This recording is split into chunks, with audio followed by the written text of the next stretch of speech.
Hora do Enem no ar, hoje é dia de artes. Antes de tudo, aquele aviso, perdeu algum episódio? É só acessar tvescola.org.br ou youtube.com/tvescola. Aproveita e se inscreve no canal, hein? Então vem pra cá, professor Carlos Carvalho. Chega mais. Aí, Lândia. Tudo bem? Seja bem-vindo mais uma vez, professor. Para quem, por acaso, não teve um estudo mais aprofundado de arte, como se preparar para o Enem? O Enem, ele dá um foco, ele dá um olhar um pouco mais contextualizado da arte dentro da própria história. Por isso, a história da arte.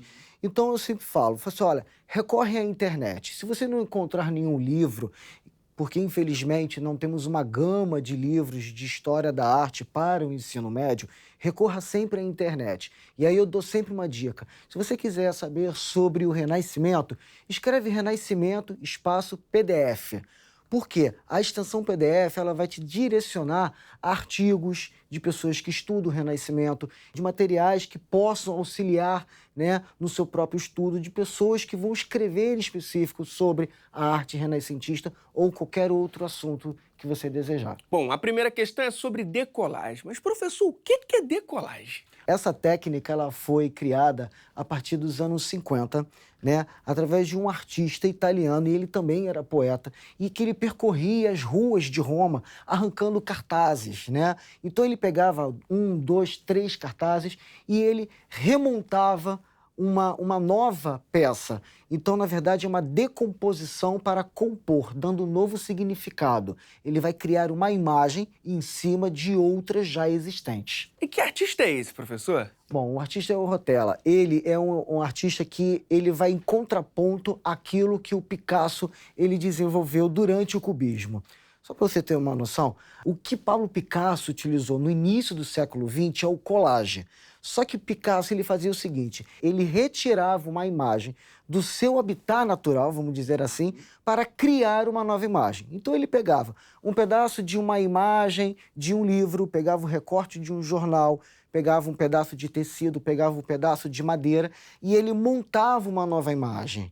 O Rotella ele faz o contrário, ele vai pegar cartazes, ele vai pegar 2, 3 imagens dessa, ele vai recortar, rasgar, dar um novo significado. Porém, a sua obra de arte estará baseada na imagem original. É uma decomposição da imagem real para a construção de uma imagem nova, mas sempre pegando todo o contexto daquela imagem original, não recriando uma imagem a partir de outros recortes. Bora ver na prática, professor? Temos uma questão, não temos? Vamos lá. Bora lá.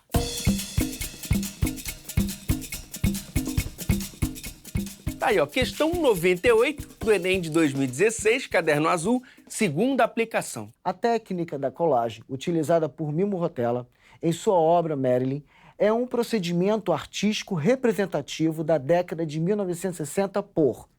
Essa é uma típica questão para pegar o aluno.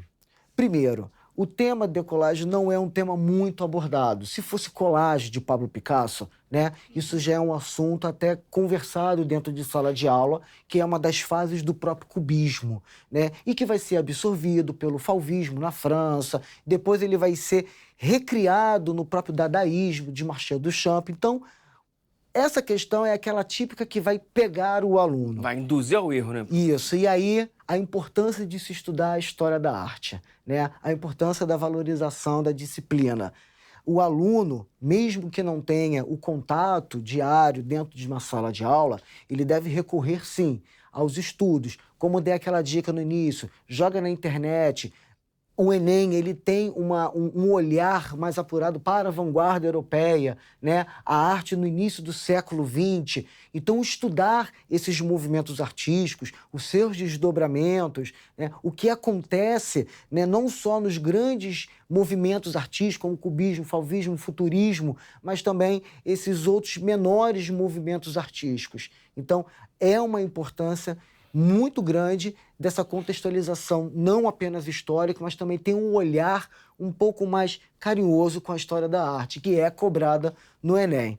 Mimo, ele faz o seguinte, ele vai pegar imagens, de cartazes, ele vai andar pelas ruas, ele vai retirar esses cartazes, ele vai recortar, ele vai dar um novo significado para construir uma obra de arte. Ele não vai perder a sua contextualização. Então, se nós soubermos pelo menos o conceito da própria técnica de decolagem, a gente já pode ir por eliminação, né? E se eu não souber, professor, só por interpretação de texto não rolava?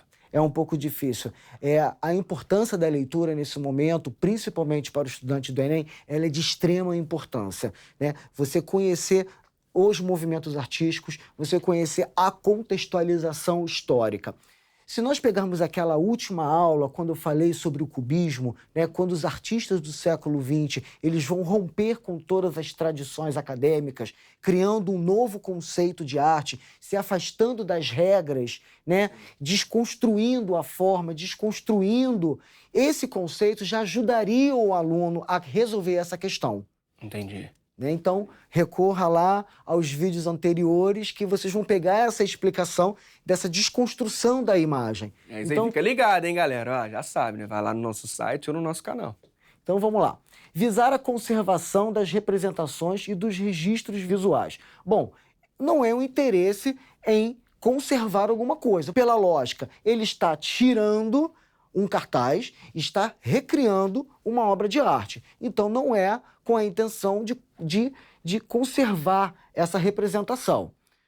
A B, basear-se numa reciclagem de material gráfico na sua sustentabilidade. Não, ele não está tirando para criar alguma coisa, picar o papel, criar um novo papel. Ele está criando uma obra de arte. Mas pode ser um distrator, professor. Sei lá, você pensa em reciclagem, decolagem. Quando nós estamos falando da arte, de uma técnica artística, né, a sustentabilidade, né, a reciclagem, ela já vai um pouco contrário, porque o artista ele está criando alguma coisa. Sim, é uma ressignificação. Né? É uma ressignificação. Perfeito. Então, a B também, só por essa questão de estar escrito essa reciclagem, já pode colocar o aluno numa questão de dúvida. Encobrir o passado.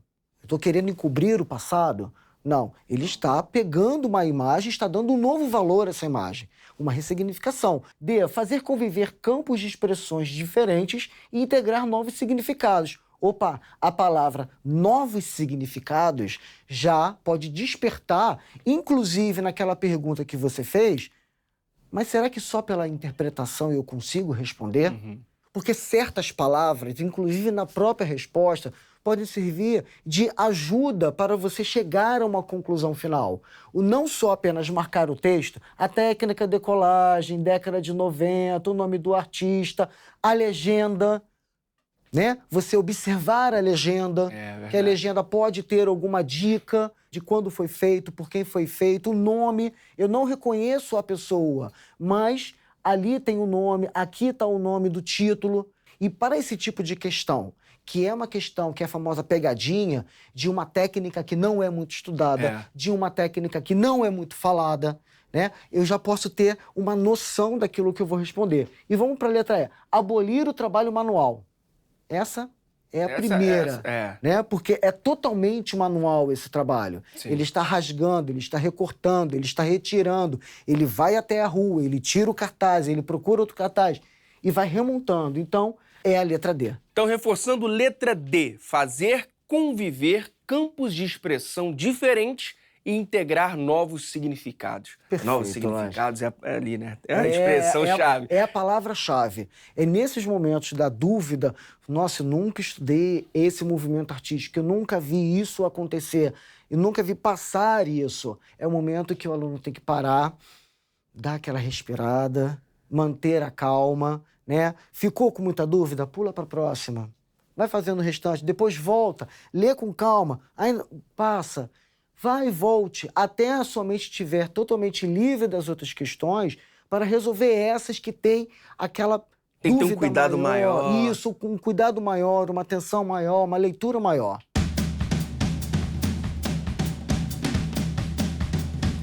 Professor, decolagem é algo comum no Brasil?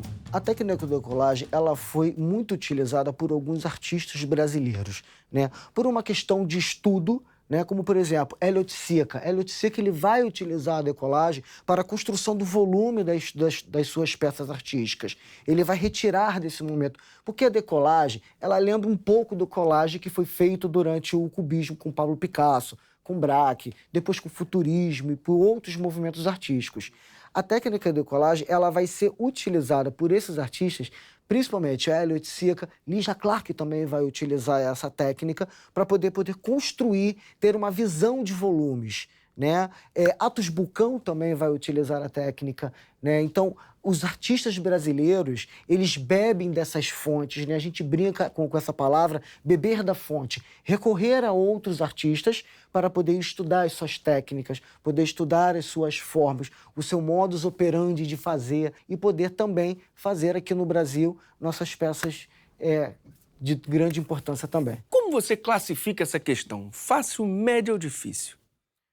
Olha, pela técnica abordada, difícil, né? Mas quando você lê ela com calma, né? E algumas coisas a gente vai lendo, a gente vai tendo um olhar diferente da questão, interpretar cada palavra que está no significado dentro daquela questão, e aí sim o sucesso será garantido. E agora o assunto é patrimônio cultural, professor. Bora ver o que a Secretaria Especial de Cultura define como patrimônio cultural? Bora ver? Vamos lá. Transmitido como herança ou legado, o patrimônio cultural remete à riqueza simbólica e tecnológica desenvolvida pelas sociedades. Ele diz respeito aos conjuntos de conhecimentos e realizações de uma comunidade acumulados ao longo de sua história que lhe conferem os traços de sua identidade. Professor, traduz pra gente um pouquinho. A partir do momento que nós pensamos o patrimônio, né, que vem da palavra de herança, né, de dar uma continuidade, o patrimônio histórico, o que ele faz? Ele vai criar mecanismo para a preservação, né, de elementos que constituem a nossa nação, né? Seja uma construção arquitetônica, seja um modo de fazer um objeto, uma cultura, uma festividade, uma comida, uma bebida, algo que vai dar o alicerce, que vai mostrar o que é o nosso patrimônio, o que é criado pelo nosso país, pelo nosso povo, pela nossa gente, a nossa identidade. E por que é importante preservar, professor, o patrimônio cultural? É de extrema importância nós termos esses mecanismos de proteção à nossa cultura para que esses objetos eles não sejam alterados, destruídos, Aquela ideia esquecidos, de perpetuar, né? de dar uma perpetuação. É a mesma coisa se nós olharmos um prédio arquitetônico, onde teve uma importância muito, muito grande, né, dentro da nossa história, e chegar e tirar as janelas de madeira e colocar uma janela de alumínio. Eu estou alterando a história, porque ali se fez presente um acontecimento histórico. Da mesma forma, vou citar um exemplo, o acarajé. O acarajé ele é um patrimônio histórico imaterial. Não é o bolinho do acarajé que ele é tombado, mas sim a sua forma de fazer. De você colocar o feijão fradinho de molho, de esperar sair a casca, de você pilar, de você bater, de você fritar, de você cortar. Isso tudo está dentro dessa a ideia do patrimônio, né, que faz parte da nossa cultura, né? E temos os bens históricos, pode ser um prédio arquitetônico, pode ser uma praça, pode ser um bem imóvel, que pode ser, por exemplo, a cidade de Ouro Preto. Então aquilo é um bem imóvel, ele não pode ser retirado daquele lugar, ele não pode ser alterado, ele tem que ser preservado para dar continuidade à memória da história e à nossa identidade. E a gente tem uma questão que é bem por aí, né, professor? Sim, totalmente. Bora dar uma olhada? Vamos lá. Questão 13 do Enem de 2012, caderno azul, primeira aplicação. O que o projeto governamental tem em vista é poupar à nação o prejuízo irreparável do perecimento e da evasão do que há de mais precioso no seu patrimônio. Grande parte das obras de arte, até mais valiosas, e dos bens de maior interesse histórico, de que a coletividade brasileira era depositária, tem desaparecido ou se arruinado irremediavelmente. As obras de arte típicas e as relíquias da história de cada país não constituem o seu patrimônio privado, e sim um patrimônio comum de todos os povos. Primeiro de tudo, nós temos que ver aquela dica primeira, a legenda, né? ele foi escrito por Andrade, Defesa do Patrimônio Artístico e Histórico, no jornal, dia 30 de outubro, ano 1936. Vamos logo contextualizar. 36, nós estávamos o quê? Prestes do acontecimento da Era Vargas, de 37 a 45. Então, só aqui, você já sabe que você já tem que ter um olhar um pouco mais historiográfico. Então, vamos lá para a questão. O projeto governamental. Então, você já sabe que é um projeto governamental. Tem vista em poupar a nação do prejuízo irreparável, né? E que é uma coisa que, se você não preservar, ele não tem um remédio que possa curar. Se um patrimônio, se uma construção, se um objeto, se um grupo de pessoas, né, as rendeiras, que tem aquela forma de trançar, Sim. ele for destruído, não existe a possibilidade de voltar atrás para poder reparar. Voltar lá no passado, né? No passado. Então, é mais um motivo para que existam políticas públicas para que esse tipo de mecanismo de produção cultural ele seja mantido. Esse tipo de cultura ela é passada através da oralidade. Não existe livros que vão ensinar aqueles grupos sociais a aprender a fazer o acarajé, ou trançar, ou esculpir algum tipo de madeira. Não, aquilo tudo é oralidade. Então, a preservação também ela se faz necessária, inclusive para manter aquilo que foi passado pelos seus antepassados, por aquelas tradições existentes dentro dos grupos sociais. Maneiro. Tá ok? Então, vamos lá, vamos dar continuidade. As obras de arte típicas e as relíquias da história de cada país não constituem o seu patrimônio privado, e sim um patrimônio comum de todos os povos. Então, o que foi feito, as paneleiras de barro, não apenas delas. Isso vai fazer parte de uma nação. Nós temos que pensar na nação enquanto povos que compartilham ideias, a mesma língua, né? A mesma forma de certos comportamentos, de se vestir, de religiões. Então, isso constitui a nossa nação.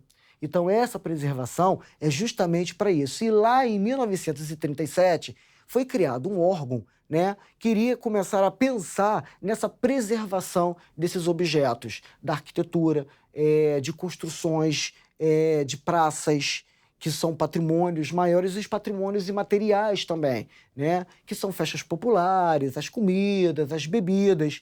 E aí, quando a gente começa a contextualizar isso tudo, pegando lá na legenda já a data que deu a ideia, 1936, a questão ela começa a ficar um pouco mais acessível à resposta do aluno. Vai clareando, né? vai clareando.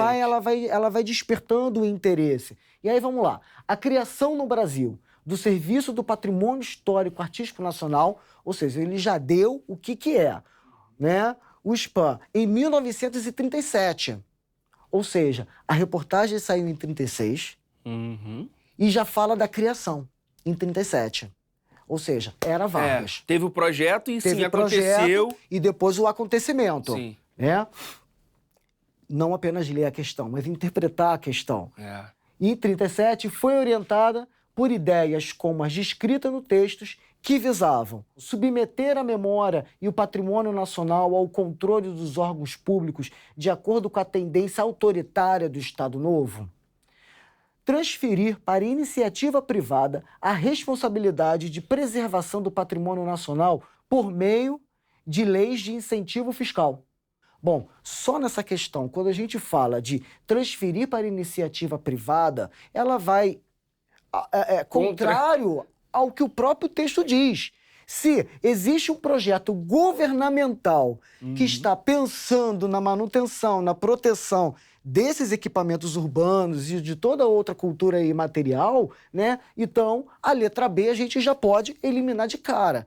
A gente nem termina, né? Porque é só iniciativa privada vai estar entrando, né? Em conflito ali, né? Em conflito com o projeto governamental. C.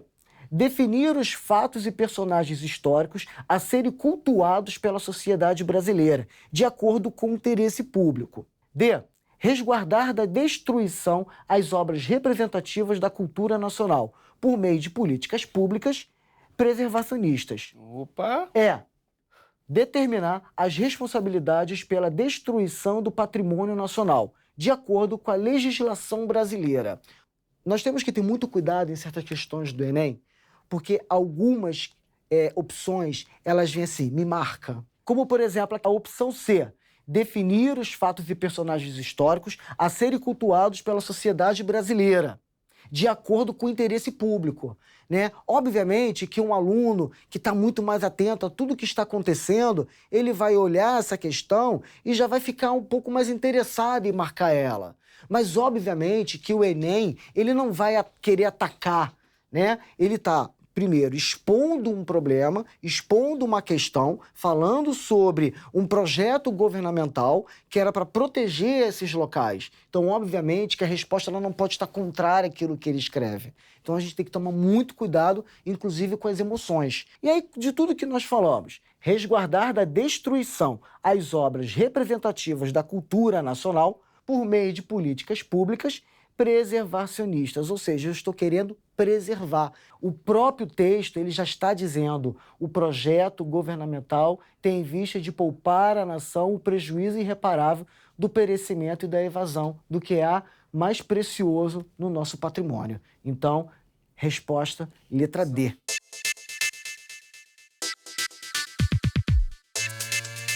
Professor, lá no texto falava do SPAM. O que é o SPAM?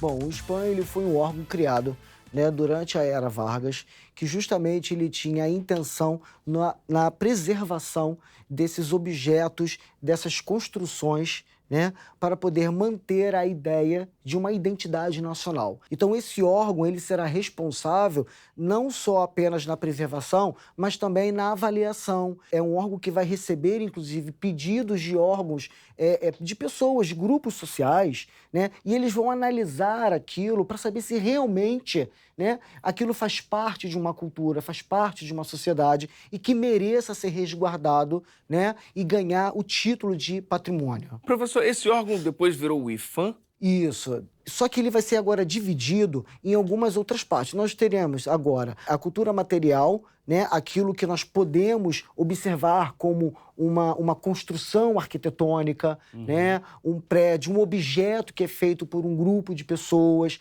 ou imaterial, que são festividades, né?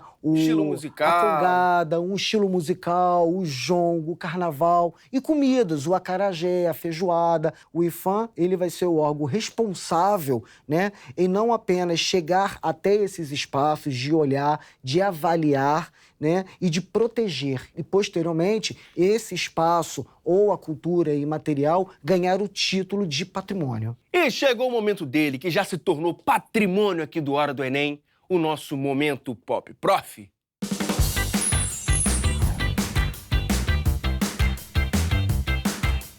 Bom, o que veio primeiro? A arte ou o artista? Agora eu peguei. Agora eu peguei. Pegou. Eu diria o artista. Porque senão quem faria arte? Se primeiro veio o artista, depois veio a arte e logo depois o crítico. Os críticos sempre vêm pegando, né, a berola, né? Próprios artistas, eles são críticos, né? Então eles acabam sendo críticos dos seus próprios trabalhos. Quantos artistas vão fazendo lá o desenho, não gostei e rasgou? Imagina quantos desenhos de Leonardo da Vinci não jogou fora. Então a gente está ressignificando... Decolagem. Decolagem ou o crítico ou o artista? A decolagem do crítico artista inconformado. Pegamos tudo, rasgamos e criamos um novo. Esse foi Carlos Carvalho aqui no nosso Momento Pop Prof. Para quem quer saber um pouco mais sobre os assuntos que a gente conversou aqui hoje, onde busca informação? A melhor forma de conhecer sobre patrimônio histórico brasileiro é no site do IPHAN. Ele, inclusive, ele dá dicas, né, de locais no Brasil aonde nós temos. Então, você que está na Bahia, quer conhecer um pouco sobre os patrimônios de Minas, você pode até a Minas, né? Então, o site do IPHAN, ele vem toda essa explicação, o que é o patrimônio, o que é o IPHAN, o que é um patrimônio cultural material, o que é o patrimônio imaterial. Professor, muito obrigado mesmo por toda a ajuda, viu? Volte sempre. Com certeza. Valeu. Bom, a gente fica por aqui, então. Até a próxima.